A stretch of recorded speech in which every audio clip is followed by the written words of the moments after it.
Je rends grâce à Dieu pour tout ce que nous voyons, tout ce que nous vivons jour après jour.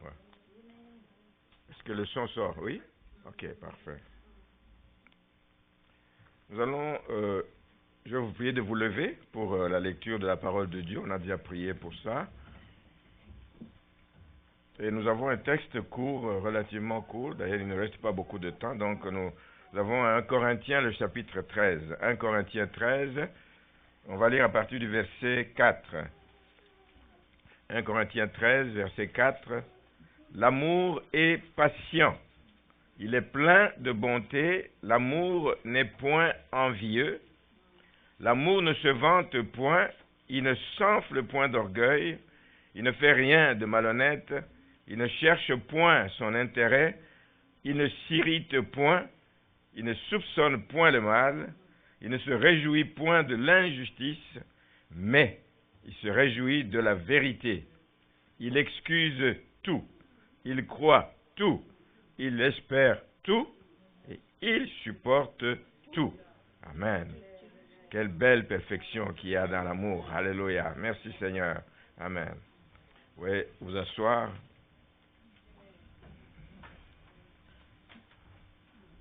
Alors, comme je l'avais annoncé, nous allons commencer une série de messages sur les qualités de l'amour. Nous avons parlé dimanche dernier de l'importance de l'amour, mais nous allons parler des qualités de l'amour. Et on en voit, il y en a pas mal dans ce que nous venons de lire ici. J'en ai compté 15.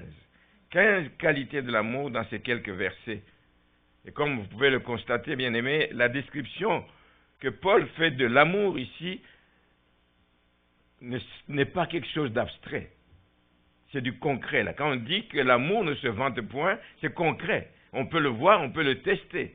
Quand on dit que l'amour est patient, on peut le voir, on peut le tester. Amen. Donc c'est quelque chose qui n'est pas abstrait. Ces qualités de l'amour sont des choses qui sont vraiment concrètes. L'amour, véritablement amour, produit ces qualités dans la vie de ceux qui aiment. Et il nous dit là-dedans ce que l'amour fait.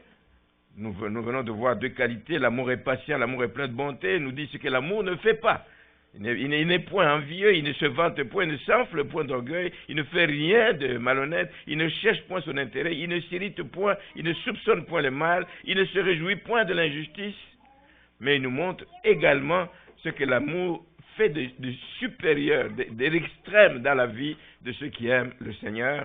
Il excuse tout, il croit tout, il espère tout et il supporte tout.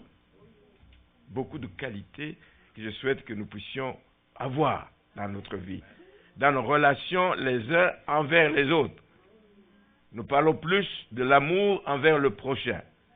Pendant tout au long de l'année, en fait, on va parler sur ces sujets là-bas. Mais je voudrais d'abord clarifier, quand on parle de l'amour ici, parce qu'il existe beaucoup de sortes d'amour. Je pense qu'il y a quelques mois, Marcellin, si je ne me trompe, avait déjà donné toutes ces différences, juste pour dire qu'il y a ce que le commun des mortels appelle amour, qui est lié à l'acte sexuel, justement au plaisir sexuel. Ça, c'est un côté de l'amour. Ce n'est pas ce dont Paul nous parle dans ce passage. Ce n'est pas cela. Paul ne parle pas non plus de ce qui est l'amitié. L'amitié qui est une relation entre deux personnes qui ont peut-être quelque chose en commun, un intérêt commun. On est amis avec quelqu'un, on l'aime parce que nous avons un intérêt en commun. Nous avons des choses communes que nous partageons. Nous avons un sentiment d'amitié qu'on éprouve vis-à-vis de quelqu'un parce qu'on est attiré vers l'autre personne parce que cette personne dégage. Il y a cette amitié. Mais l'amitié ici, envers quelqu'un, peut prendre fin. Peut prendre fin un jour parce qu'il est basé sur l'estime mutuelle. Mais cette estime peut s'arrêter. Vous connaissez des amis qui ont eu à se séparer. Ils ont été amis pendant longtemps. Tout d'un coup, un jour, à cause d'un problème, ils se séparent et il n'y a plus rien qui se passe. Donc, il est important de souligner que ce sentiment peut être passager dans la vie des personnes dès qu'il n'y a plus de réciprocité. Pour que ce soit mutuel, il faut qu'il soit réciproque. Nous avons également cet amour qui existe, et vous connaissez ça, parce que nous tous, nous venons d'une famille, et donc il y a cet amour qui existe entre les membres d'une même famille. Nous nous aimons, nous avons le même père, la même mère, je parle biologiquement ici, et nous avons le même sang qui coule dans les veines, nous avons un lien de sang entre nous. C'est un amour qui existe aussi, mais ce n'est pas encore de ça que l'apôtre Paul peut parler ici. C'est l'amour dont Paul parle ici, c'est l'amour agapé, c'est un amour vraiment supérieur. C'est l'amour supérieur qui est désintéressé, lui. C'est l'amour dont Dieu nous a aimés. C'est-à-dire qu'il n'attend rien en retour. Je l'aime. Dieu nous a aimés quand nous étions encore pécheurs. Il n'attendait rien en retour dans l'immédiat. Qu'est-ce que nous allions lui donner? Nous étions pécheurs, nous étions des personnes qui éloignaient de lui. Mais Dieu nous a aimés. C'est cet amour dont Dieu nous a aimés. C'est cet amour qui a poussé Jésus-Christ à aller jusqu'au sacrifice suprême, à aller jusqu'à la croix. Donc, les trois premiers types d'amour ici font du bien à l'homme. Mais ils ne sont pas suffisants dans la vie. Ils ne sont pas suffisants. On a besoin de plus que ça. On a besoin que cet amour soit perfectionné. Même l'amour entre frères et sœurs. Vous savez que ce n'est pas parce que j'ai un frère du même père, du même mère que nous allons nécessairement nous entendre. On a besoin de quelque chose de plus à cet amour qui est le lien de sang. Nous avons besoin de cet amour de Dieu qui soit déposé en nous comme un don de Dieu pour que nous puissions vivre bien ces autres types d'amour. Que le Seigneur nous aide à comprendre cela. C'est que nous pouvons croire que nous aimons quelqu'un, mais si nous n'avons pas reçu ce don de Dieu, l'amour agapé que Dieu veut que nous puissions avoir entre nous, il y a un problème. Pour que les relations familiales, pour que les relations dans un couple, pour que les relations dans une famille ne souffrent pas de jalousie, il faut qu'il y ait cet amour agapé dans nos vies. Amen.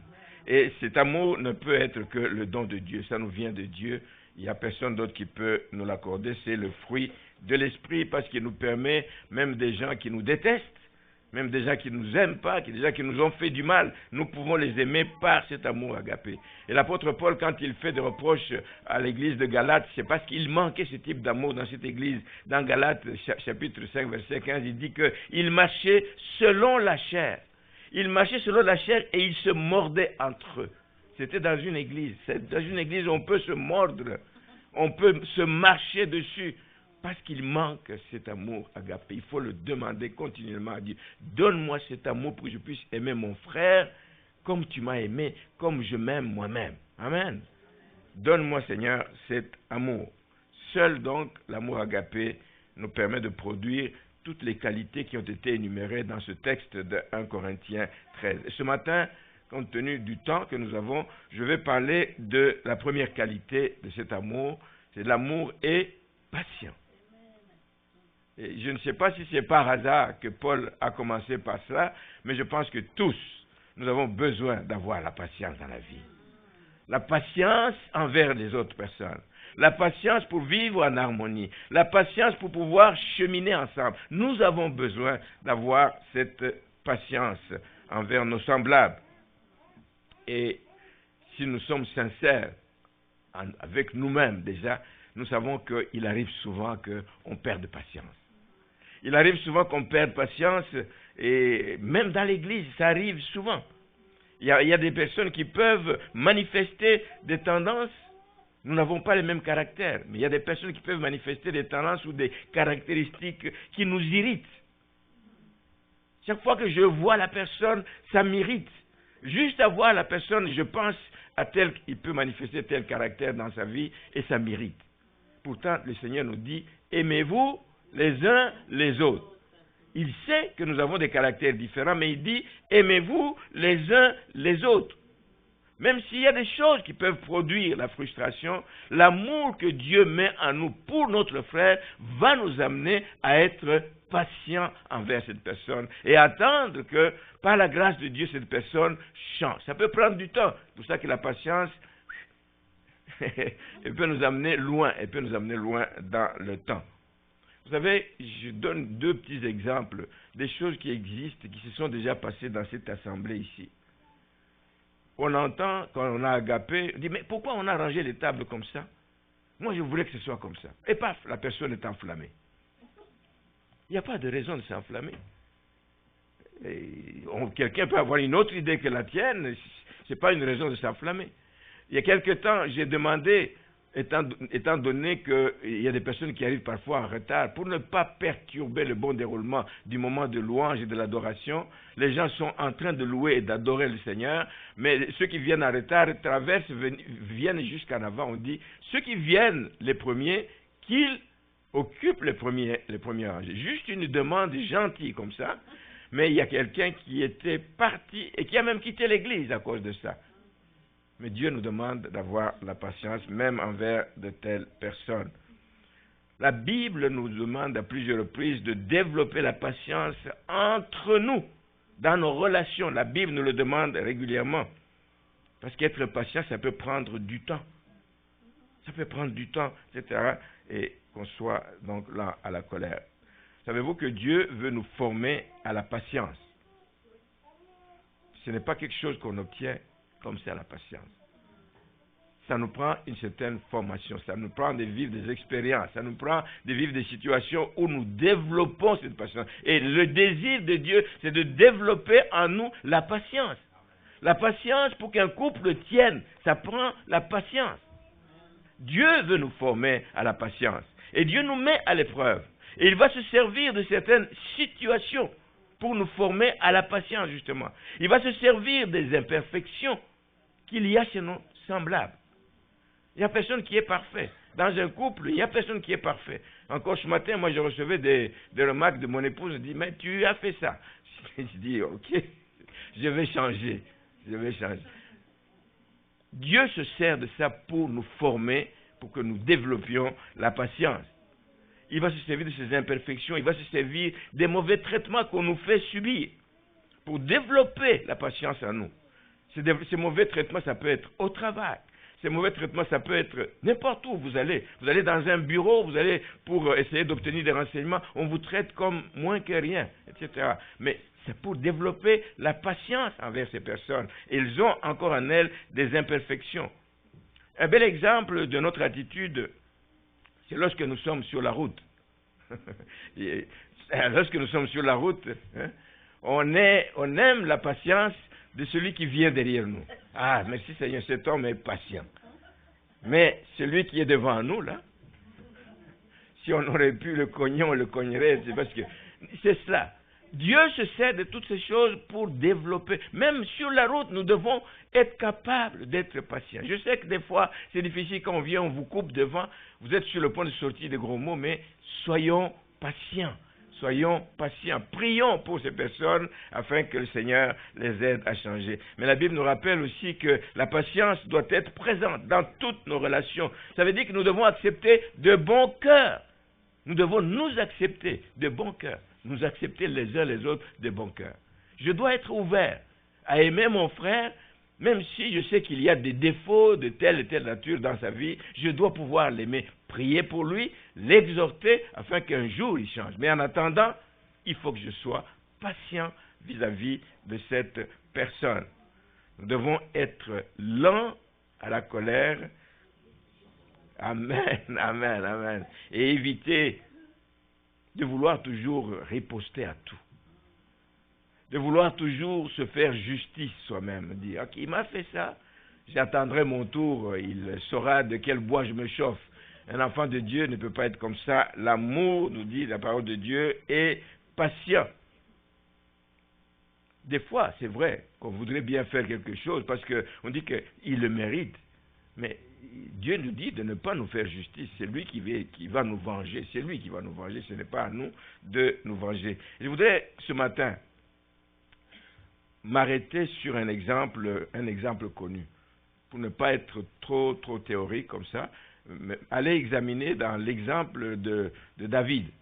Dans l'histoire de David avec Saül. Vous connaissez bien l'histoire de David avec Saül. Et nous allons voir combien David nous laisse un bel exemple de patience.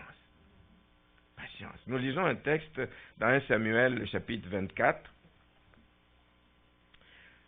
Je vais prendre quelques versets à partir du verset 10. 1 Samuel 24, le verset 10. David dit à Saül, Pourquoi écoutes-tu les propos des gens qui disent « Voici David cherche ton malheur ». Tu vois maintenant de tes propres yeux que l'Éternel t'avait livré aujourd'hui entre mes mains dans la caverne. On m'excitait à te tuer, mais je t'ai épargné et j'ai dit, je ne porterai pas la main sur mon Seigneur car il est loin de l'Éternel. Je ne porterai pas la main sur lui, il est loin de l'Éternel. Dis, vois mon père, vois donc le pan de ton manteau dans ma main. Un morceau de ton manteau que j'ai coupé à un moment donné, il est dans ma main. Ça veut dire que j'avais accès à toi. Hein? Puisque j'ai coupé le pan de ton manteau et que je ne t'ai pas tué, sache et reconnais qu'il n'y a dans ma conduite ni méchanceté, ni révolte, et que je n'ai point péché contre toi.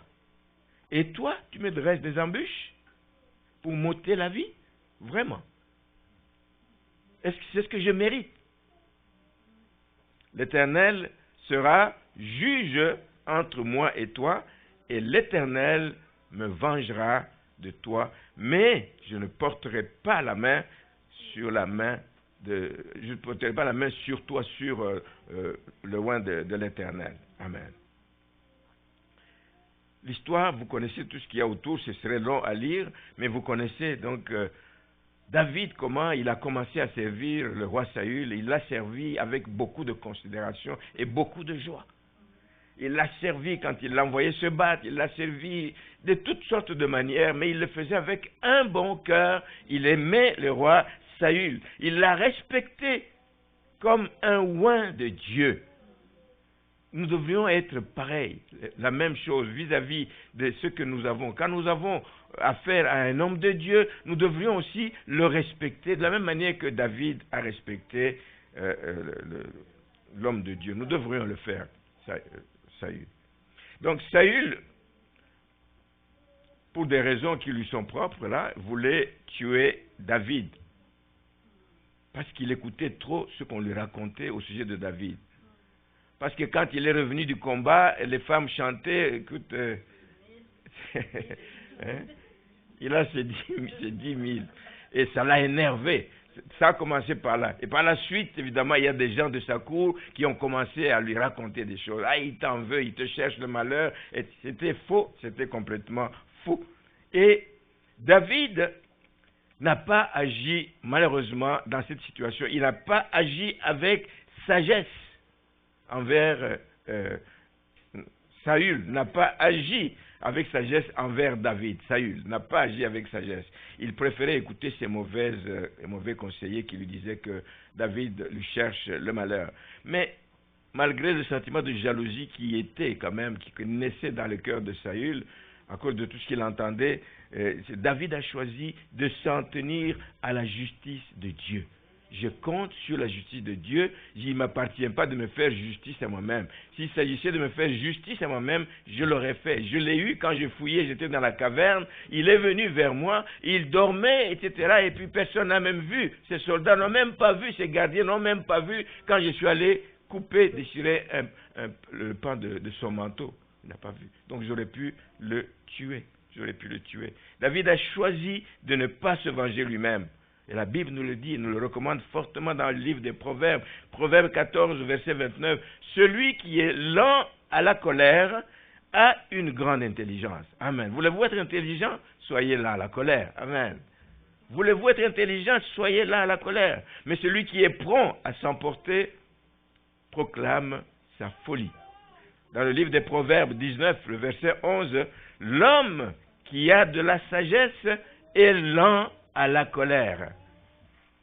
La sagesse, c'est être lent à la colère. Et il faut le demander à Dieu. Et il met sa gloire à oublier les offenses. Donc l'extrait que nous venons de lire sur l'histoire de David et Saül montre que David avait toutes les raisons du monde pour se défendre. Il était pourchassé comme un malfaiteur par le roi Saül. Quand il apprenait que David est rendu à tel endroit, il dit, on me dit qu'il est à tel endroit. Il prend son armée, on va à la recherche, comme s'il poursuivait une bête sauvage. Et David n'avait rien fait. Saül voulait régler les comptes Saül voulait régler les comptes à David, Mais David, lui, n'a pas voulu se venger, comme je viens de le dire. Mais au contraire, David a été simplement patient envers Saül. D'abord, ce qui nous prouve sa patience, c'est beaucoup d'éléments ici. Vous savez que Samuel, prophète Samuel, avait déjà oint David comme roi.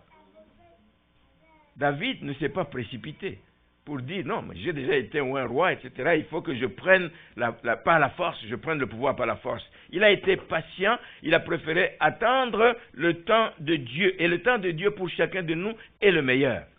Vous faites des choses avant, vous êtes à côté de la traque. Vous le faites après, vous avez manqué quelque chose. Mais c'est d'attendre le temps de Dieu. Peu importe ce que nous devons endurer. Attendre le temps de Dieu, c'est toujours le meilleur pour nous. Lui, il a attendu le temps de Dieu, il n'a pas voulu accéder au trône par la force. Il avait aussi des hommes autour de lui. Il aurait pu se battre. Il aurait pu aussi associer d'autres personnes autour de lui pour aller s'opposer à Saül, mais il ne l'a pas fait. Lorsqu'il était pourchassé par Saül, il a su maîtriser sa colère. Il a su maîtriser sa colère, il a préféré s'humilier. Il est s'humilié, il est allé fuir carrément, il est allé se cacher dans une caverne. Troisième chose qui nous montre la patience de David, c'est qu'il a refusé jusqu'à la fin de toucher à la vie de Saül. Il a dit, Seigneur, aide-moi à garder ma confiance en toi parce que c'est toi qui régleras ce problème. Et tu le feras en ton temps. Merci pour la patience que tu me donnes d'attendre que toi-même tu agisses. Plus loin dans le texte, dans 2 Samuel, le chapitre 1er, le verset 11, même quand David a appris la mort de Saül, il est mort dans des circonstances où il a été tué, lui et même son fils, Jonathan, qui était l'ami intime, l'autre David, l'autre égal à David, etc. Quand les deux sont morts, il aurait pu se réjouir, dire, bon débarras Seigneur, tu as fait justice, et il est parti. La Bible nous dit, au verset 11, 2 Samuel 1, verset 11, que David, apprenant la mort de Saül et de Jonathan, son fils, ne s'en est pas réjoui. Au contraire, la Bible dit qu'il a déchiré ses vêtements. C'est un signe en Israël. Quand tu déchires tes vêtements, c'est un signe de deuil. Il a pris deuil parce qu'il aimait. Il aimait Jonathan et il aimait Saül. Il savait que c'était un oint de Dieu. Il a pris deuil parce qu'il les aimait. Je vais vous dire que seul l'amour agapé permet de faire cela.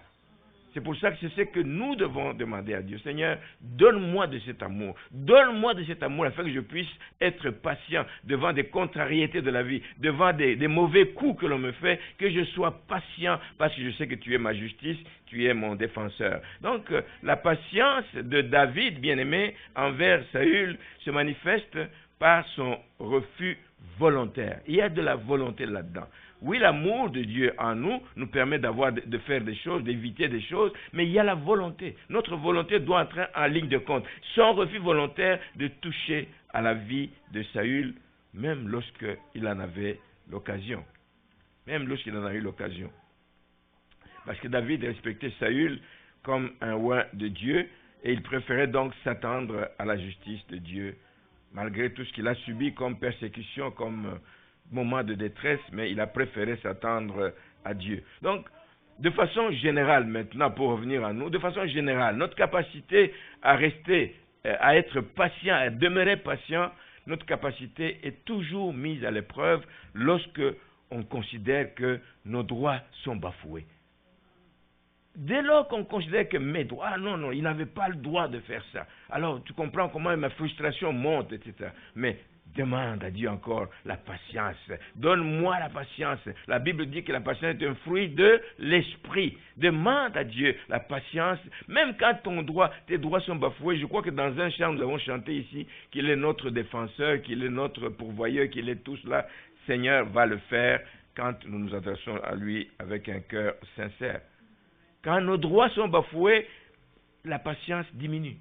La patience va en diminuer et l'ennemi s'en sert évidemment pour nous faire monter l'adrénaline. Donc, on n'est pas capable, quand les droits sont bafoués, on n'est pas capable de garder silence. Quand nos droits sont bafoués, on veut tout de suite, régler les comptes, tout de suite. C'est maintenant, je ne veux pas attendre plus longtemps. Et or, la Bible nous rappelle combien Dieu a été patient envers nous. Vous imaginez que s'il n'avait pas été patient, il y a des choses dont nous sommes conscients. Moi, je suis conscient, le temps qu'on a commencé à me parler du Seigneur dans ma vie,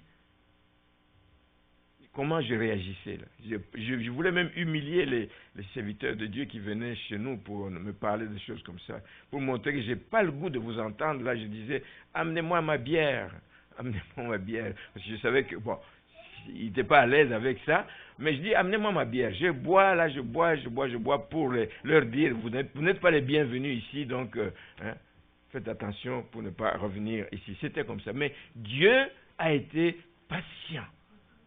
Il aurait pu nous rejeter. Il aurait pu dire, ok, je vous ai offert le salut gratuitement par Jésus-Christ, vous n'en voulez pas, tant pis pour vous.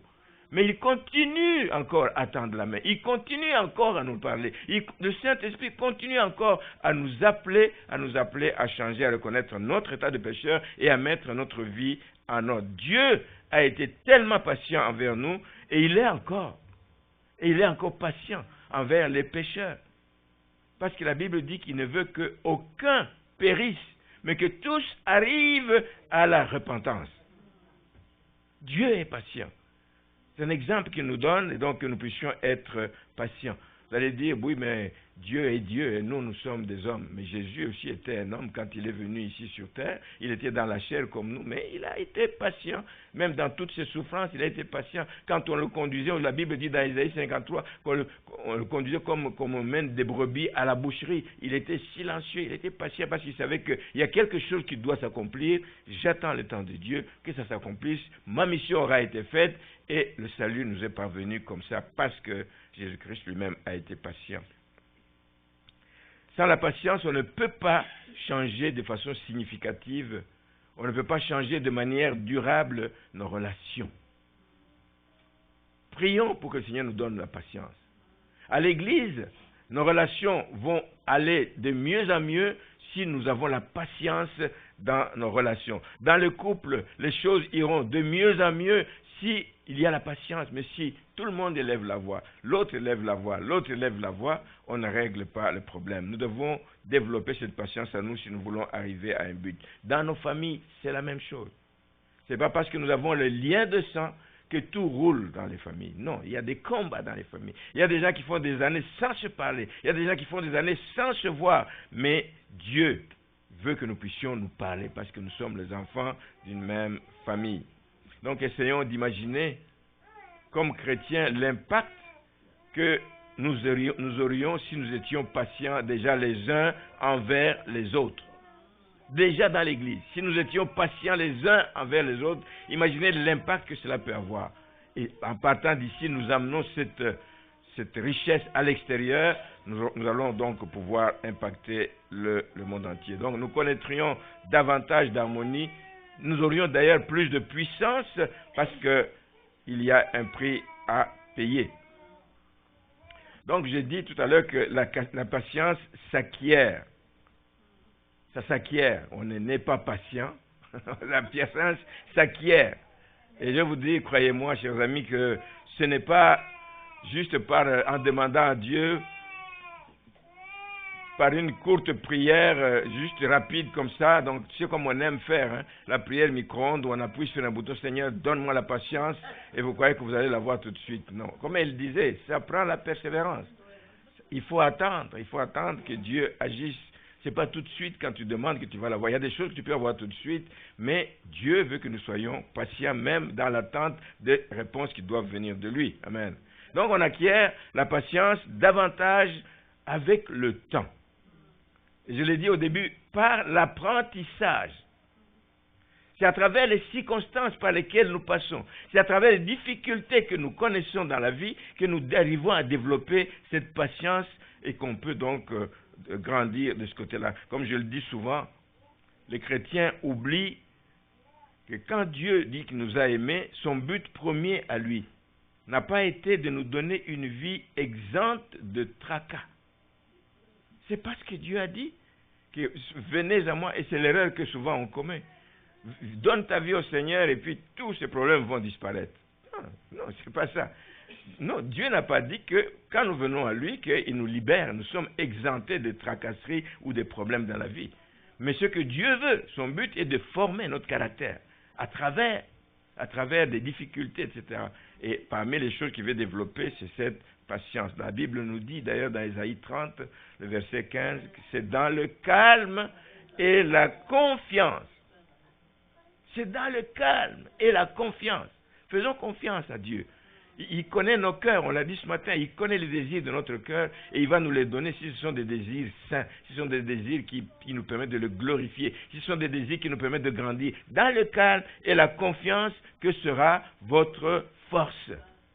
Nous pourrons aller de l'avant si nous sommes calmes devant le Seigneur et nous lui demandons ce que notre cœur désire. La Bible nous dit qu'il nous le donnera. Amen. Donc, si notre vie chrétienne n'est pas exempte de tracas, il arrive que Dieu permette des temps difficiles dans la vie de ses enfants. Il arrive que Dieu permette des temps difficiles dans les relations des uns avec les autres, parce qu'il veut qu'à travers ces temps difficiles, que nous puissions être ses témoins.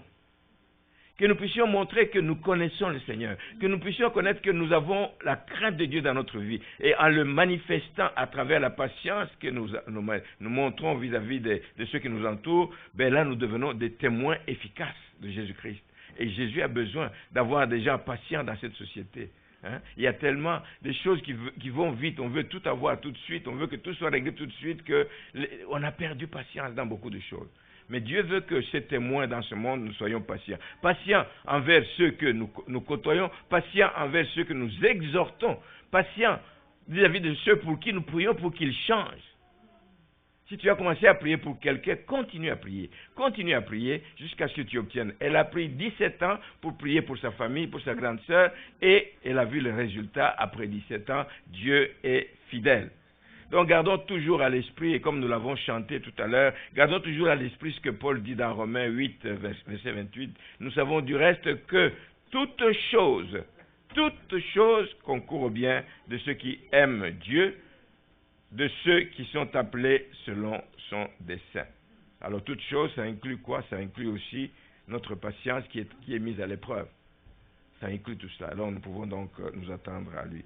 Je voudrais terminer ce matin en rappelant que Paul souligne l'importance de la patience, sans laquelle le véritable amour aurait du mal à se manifester.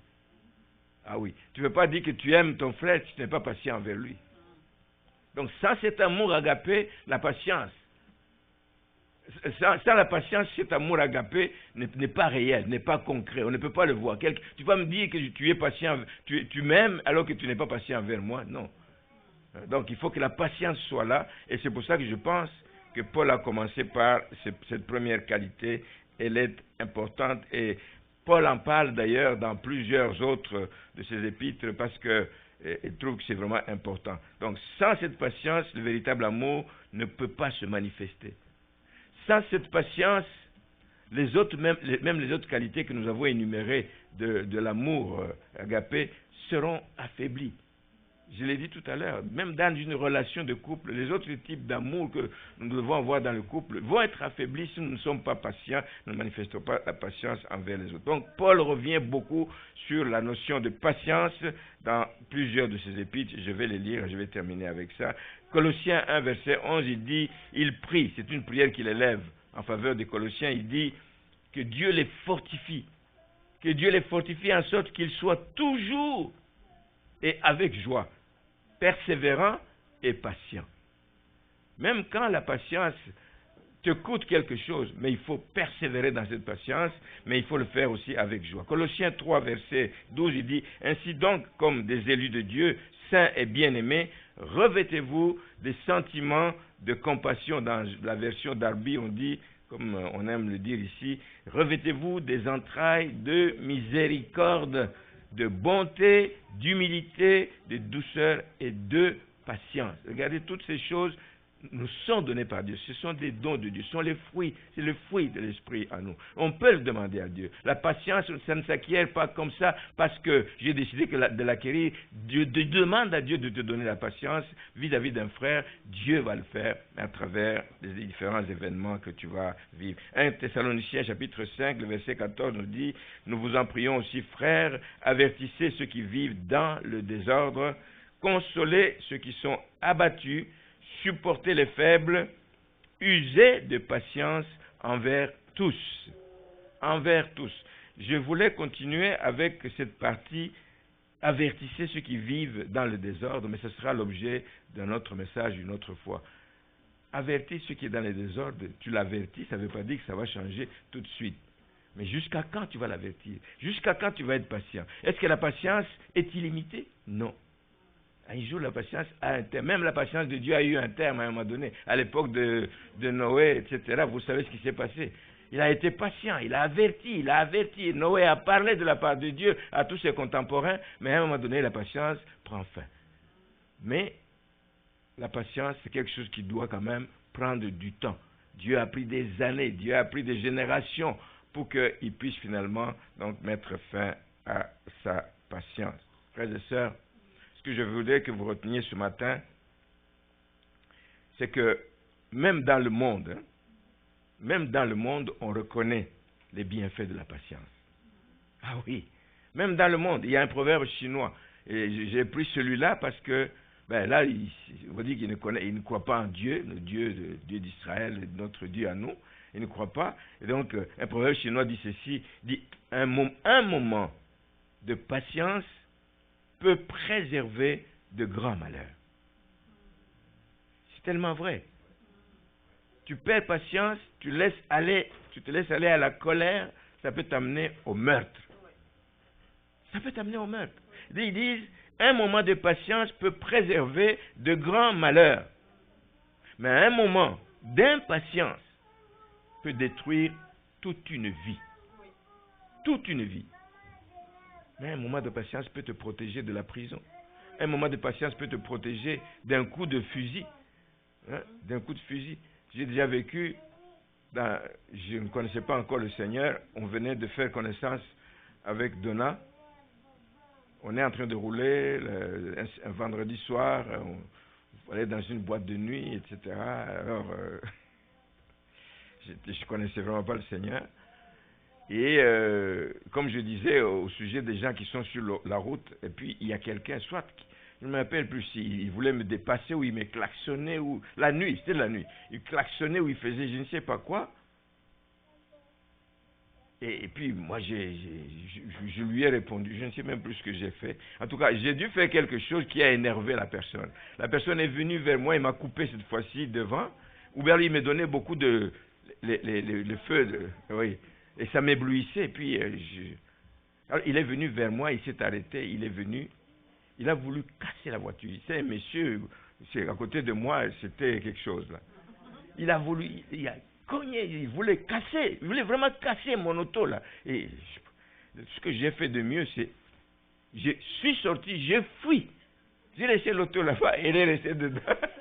Elle est restée dedans. J'ai fui parce que je risquais ma vie à cause de mon impatience.